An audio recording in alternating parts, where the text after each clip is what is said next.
విద్యుత్ రంగంపై న్యాయ విచారణకు రాష్ట్ర ప్రభుత్వం సిద్ధంగా ఉందని తెలంగాణ ముఖ్యమంత్రి రేవంత్ రెడ్డి స్పష్టం చేశారు.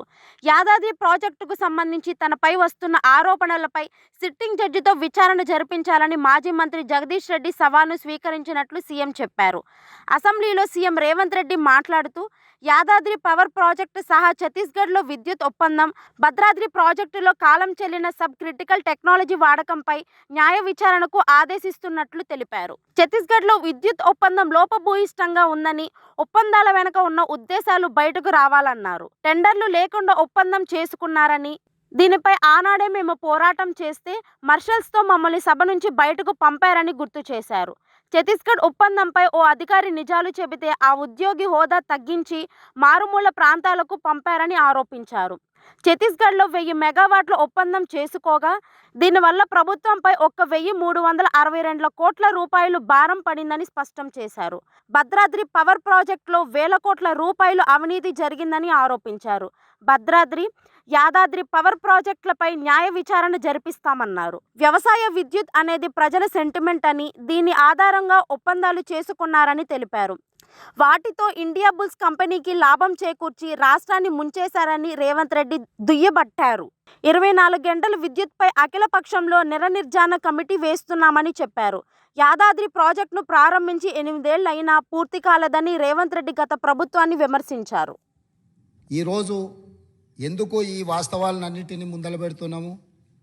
ఒక మనిషి ఆసుపత్రికి వెళ్ళి హెల్త్ చెకప్ చేసుకుంటే ఎక్స్రే నుంచి స్కానింగ్ వరకు అన్ని రిపోర్ట్లు తీసుకుంటేనే, బ్లడ్ టెస్ట్ కానీ అన్ని టెస్టులు చేయించుకుంటే, హెల్త్ చెకప్ చేయించుకుంటే ఆ వ్యక్తిలో ఉన్న బలాలు బలహీనతలు అన్నీ తెలిస్తే డాక్టర్గా వారికి వైద్యం అందించడం సులభం అవుతుందని చెప్పి హెల్త్ చెకప్ చేస్తాం.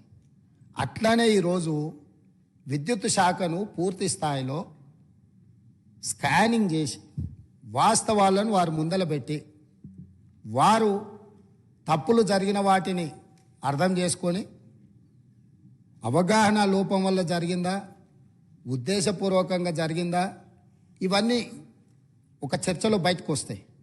కాకపోతే వాస్తవాలను ఒప్పుకొని హుందాగా 10 సంవత్సరాలు పరిపాలన చేసిన అనుభవం ఉంది మాకని పదే పదే చెప్తారు. ఆ అనుభవాన్ని ఇప్పుడైనా తెలంగాణ రాష్ట్రంలో విద్యుత్ సరఫరాలో, విద్యుత్ ఉత్పత్తిలో సామర్థ్యాన్ని పెంచుకోవడానికి వారు ఉపయోగించుకుంటే బాగుండేది. నేను సూటిగా 3 అంశాలను ప్రస్తావించదలుచుకున్నా. మాజీ మంత్రి జగదీశ్వర్ రెడ్డి గారు ప్రభుత్వానికే సవాల్ విసిరిండ్రు. మీరు విచారణకు ఆదేశించండి, మేము సిద్ధంగా ఉన్నామని. నేను వారిని మనస్ఫూర్తిగా స్వాగతిస్తున్నా. 3 అంశాల మీద ఈ ప్రభుత్వము పూర్తి స్థాయిలో విచారణకు ఆదేశిస్తాము. జ్యుడిషియల్ ఎంక్వైరీ చేయడానికి ప్రభుత్వం సిద్ధంగా ఉంది. వారే కోరుకున్నప్పుడు వాస్తవాలను సభ ముందు పెట్టిన తర్వాత మాజీ మంత్రి గారు ఏదైతే జ్యుడిషియల్ ఎంక్వైరీ కోరుకున్నారో తప్పకుండా తమరి అనుమతి ద్వారా సభలోనే నేను ప్రకటన చేస్తున్నా.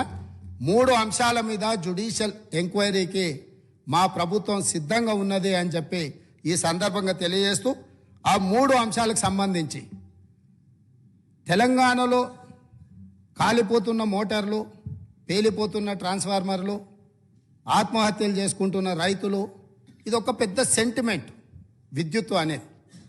ఈ ప్రజల యొక్క సెంటిమెంటును ఏ రకంగా గత ప్రభుత్వము ఆర్థిక ప్రయోజనాల కోసము వినియోగించుకున్నదో ఈ అంశాలు ఈరోజు బయటికి రావాల్సి ఉన్నది.